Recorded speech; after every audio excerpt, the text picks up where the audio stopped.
Hello everyone, how you doing this fine day? Welcome back to... the channel.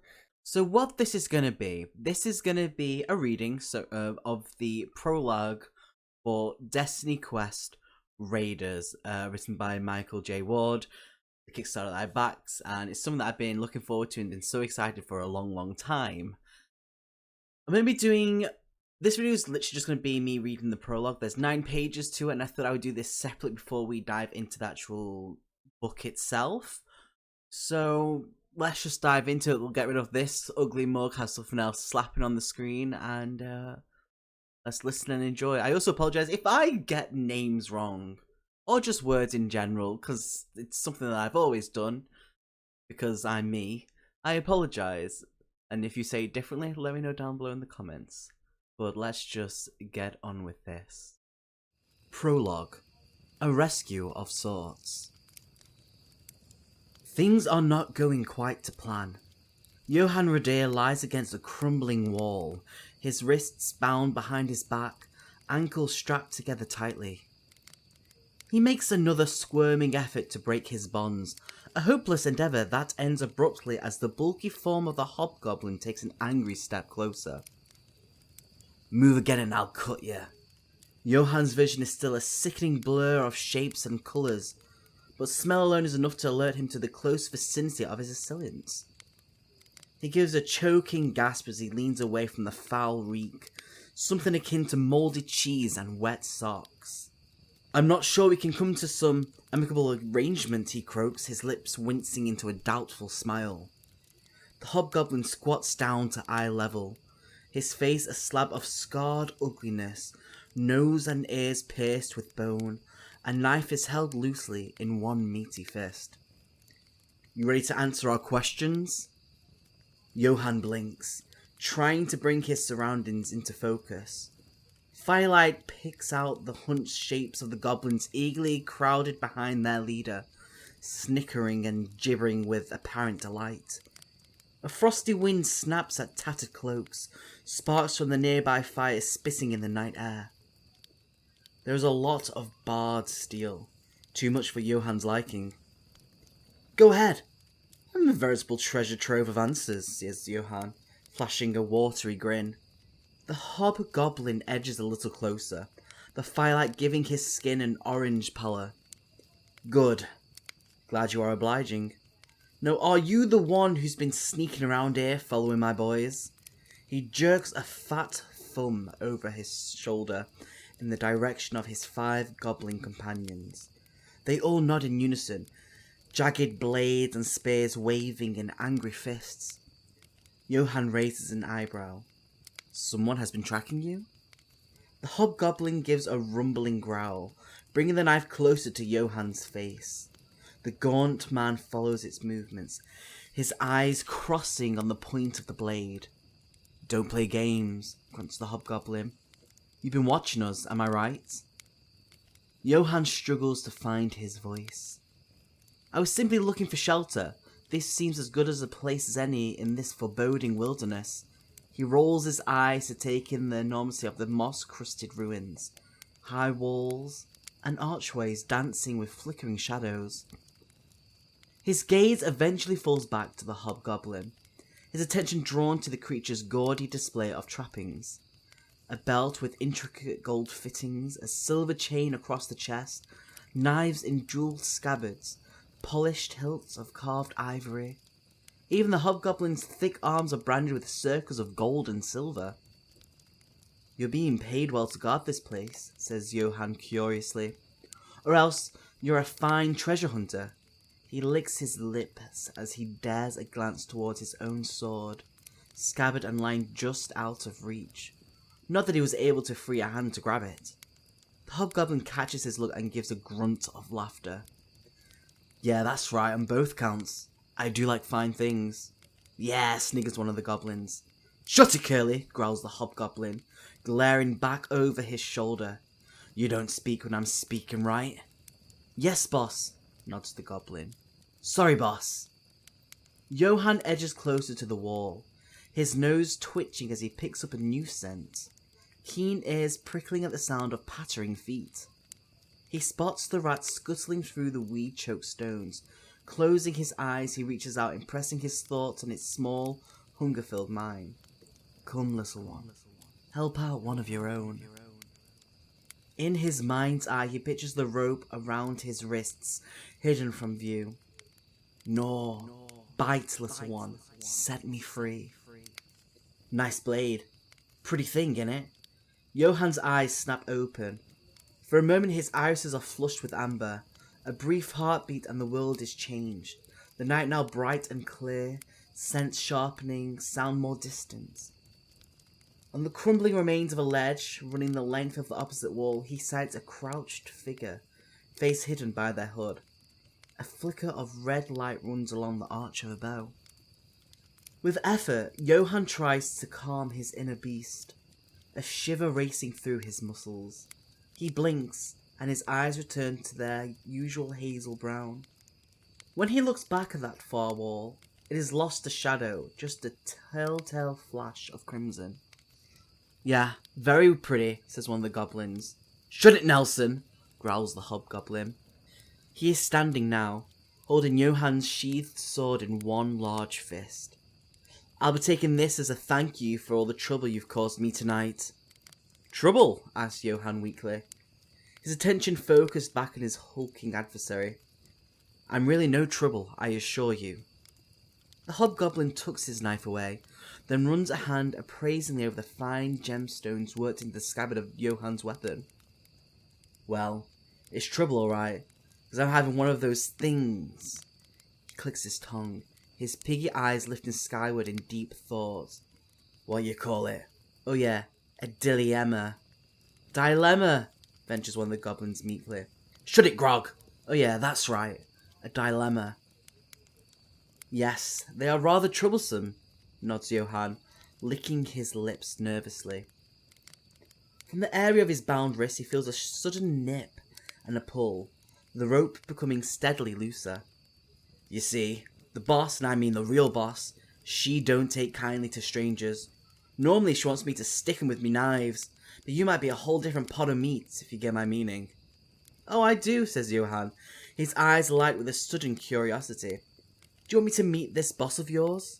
I could put in a good word for you. After all, you do this guarding business awfully well. You and your brave little troop. The hobgoblin's face splits into a semblance of a smile, forming an unsettling array of rotted teeth. Yeah, well, I reckon I might just do. A high-pitched screech tears through the air, then a bone-crushing thud. A goblin's body is sent spinning forward, weather-stained leather steaming with voluptuous smoke. The after-image of a red trail shimmers in the night. Panic. Goblins yelp and screech, turning this way and that, black glassy eyes roving across the ruins. From above, another hissing bolt of crimson. A second goblin goes flying back, body slammed so hard into the ground that the stones crack beneath it. Intruders! With a snarl, the hobgoblin snatches a burning piece of wood from the fire and swings it towards the shadowed wall. By the torch's dancing light, a figure is picked out, poised on the edge of the crumbling ledge, a red cloak billowing around lithe body. In their hands is clutched a bow of angry red runes. With calm ease they pull back the string. A sparkling arrow of crimson light forms in the arch. Evening, everybody, a female voice, surprisingly young and a little breathless. The bolt screams through the air, hitting another goblin, flipping its body across the paved ground like a discarded ragdoll.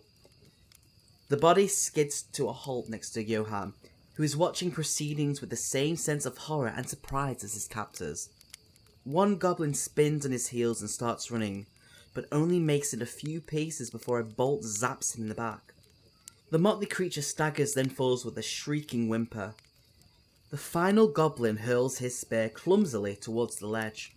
The cloaked figure springs over it, twisting mid-air to loose another arrow. The goblin stumbles, eyes bulging in shock. A hole has been blasted through his chest, the trajectory of the arrow exploding out the other side to sizzle and flicker into the night. With a tiny gasp, the goblin's legs buckle and they drop to the ground, dead. The stranger lands awkwardly, foot slipping on a loose stone. The bow is jarred from their grasp and goes skittering out of reach. With a snarl, the hobgoblin tosses the torch away and draws Jonah's sword, its bright edge catching the firelight. "Nowhere to run, missy," growls the hobgoblin. The hood has fallen back of the stranger, revealing the frightened face beneath. A girl of barely 20 summers, her pale skin caked in road dust and grime, red-dyed hair dishevelled. She's lying on her back, feet tangled in her cloak. "Okay, bad entrance. Could we just start over?" Her eyes frantically fixed on the angry hobgoblin, then the approaching blade. "Maybe toast some chestnuts by the fire?" "Not tonight," sneers the hobgoblin. "You're the one who's toast." He swings back his thick arm, the sword blade humming through the air. The girl raises a hand as a feeble shield against the blow that is surely incoming. The hobgoblin's body jerks and spasms, black blood gurgling from his ugly mouth. Fingers twitch nervously, releasing the sword which goes clattering to the ground. "Mind if I join the party?" The hobgoblin's piggy eyes drop to the blade now sticking out of his chest. With a noise part whimper and part startled gasp, the creature stumbles sideways, bowed legs doing an odd drunken dance. Then, like a puppet with its strings suddenly cut, he drops down next to the fire, the rustic blade of a goblin sword sticking out of his back. Johann rubs his smarting wrist with a grimace. Well, that was a rather messy endeavour, wasn't it? A heartbeat of silence. The girl springs for her bow. Snatching up, she stumbles like an acrobat to put distance between herself and Johann. As she comes out of her roll, an arrow is already knocked and ready to fire, its crimson radiance picking out the scar cutting against one cheek. Johann stares at her for a moment, then gives a bemused snort. "I just saved your life," he says, raising his palms in a show of surrender. He notes the bow of the point is wobbling uncertainly. A thank you would not be out of the question. The girl's eyes narrow. "You were their prisoner. I just saved you." Johann gives her a puzzled frown. "My dear, I was interrogating them for information. I had everything under control until you showed up." He glances around at the still smoking bodies of the dead goblins. "A little sloppy, but I acknowledge you have a good aim." The girl chews her bottom lip, trying to get the measure of this strange individual. He is a head taller than herself, rapier thin, and in his middling years. A ragged coat hanging open to reveal a shirt and breeches now grimed with dust. There is an unsettling glint to his eye, of cleverness and cunning, two things that did not put Scarlet at ease. "How'd you get free all of a sudden?" she asks suspiciously, her eyes darting briefly to the tattered ropes lying near the wall. "Some kind of magic?" Johann smiles and shakes his head. "No, my dear, nothing so grand. Just a little help from a friend." He gestures to a nearby rock, where a small rat is sitting, licking at its paws. The girl grimaces with revulsion. "That your pet?" "No, a passing acquaintance." She sniffs, then finally lowers her bow, the arrow fading as she releases the string. "Well, perhaps lucky our paths crossed. I'm Scarlet." "Johann Roder. A pleasure to meet you." He offers out his palm. Scarlet cocks an eyebrow, making no move to reciprocate. "Yeah, well, I'll be out of your way pretty soon." She mutters a word, and the bow begins to fold inwards with a series of grinding clicks until it is less than a quarter of its original size. With a nonchalant air, she slaps the notched grip into the harness attached to her belt. "Remarkable," observes Johann, his eyes keenly focused on the weapon. "Where did you come across such a thing?" "No one's business," she replies sharply. With a flick of her wrist, a dagger drops into the palm of her hand. "Now, if you don't mind, I got my business to attend to." "Be my guest." Johann stoops to retrieve his sword and scabbard, brushing dust from the polished steel. His eyes flick back to Scarlet, who is now crouched next to the corpse of a goblin. She is holding it up by one of its pointed ears, the dagger poised and ready to start sawing it off. "Excuse me, but is that really necessary?" grimaces Johann, sliding his blade back into its sheath. Scarlet glances over to him. There's a bounty on goblin ears. What did an ear ever do to you? Scarlet purses her lips. They've been raiding farms, taking off with livestock, preying on travellers. A bothersome situation, I suppose. And poaching in Arden Forest, hence Lord Arden's now put out a bounty, and I intend to collect. A gold crown apiece. She looks back at the ear, shifting her posture to get a better angle. Johann raises his hands, imploring. Please, can we stop that nonsense? I'll happily vouch for you and your remarkable heroism. Scarlet wrinkles her nose. What good is your word? You someone special? Johann turns, his eyes scanning the surrounding ruins. I am a man of some means, yes. Scarlet releases the ear, letting the goblin's head thump back to the ground. How'd they catch you anyway, she asks, her brow furrowing. Hardly someone of means if you let yourself get caught by a bunch of goblins. She gives a little snort. Johann feels around at the back of his head, wincing. Yes, rather embarrassing. Call of nature, when man is at his most vulnerable. You were taking a leak? Scarlet cracks a smirk. That's hilarious. Johann shoots her a look, part hurt and part irritation. Well, my mind had wandered. Took a blow to the head before I had a chance to compose myself. He gives a small sigh. As it turns out, it was all rather fortunate. Really? Scarlet blows out her cheeks, shaking her head and looking none too convinced. Her fingers tap at the bracer on her arm, the knife blade swishing back into a hidden pocket. You have a strange sense of fortunate. She rises back to her feet, her red cloak rustling. You know, I thought there'd be more of them. She looks around at the bodies with an air of disappointment and gives an approving grunt when she spots the selection of swag on the dead hobgoblin. This one at least seems notable. She strides over and begins gathering up the belongings. Indeed, you are right. There is more of them. Johann buckles his sword back onto his belt. He catches her eye and gives a thin smile. My friend here is also rather observant. Scarlet glances at the rat, its nose twitching as it emits a series of squeaks and chirps. That thing is talking to you? She pulls another disgusted face. Johann taps a finger against his cheek as he listens, then suddenly turns and heads away, the filthy tails of his coat flapping after him. Over here, my dear. He passes beneath an ivy-coated archway into a vaulted building, its roof cracked and crumbling but mostly intact. Tugging his sword from its scabbard, he pauses to hold up the pommel, its jewels suddenly blossoming with a white radiance, spilling light on the dim chamber. I acknowledge your sight is not as attuned as my own, says Johann on hearing the pad of feet as Scarlet joins him. She is only half listening, her attention drawn to the statues lining the walls. Time has worn away much of their features, but it is clear they were once stately-looking figures, men and women, a few still with faces intact, expressions of disdain glaring back.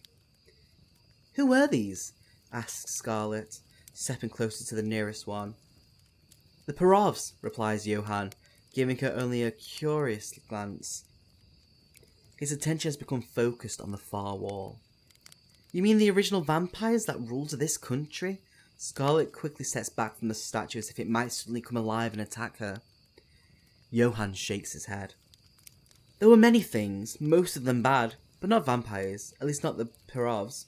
This was one of their palaces back in the day, known as Premier. He stops, his neck craning back to study a carving that curls along the wall, of a pair of snakes coiled around a majestic crown.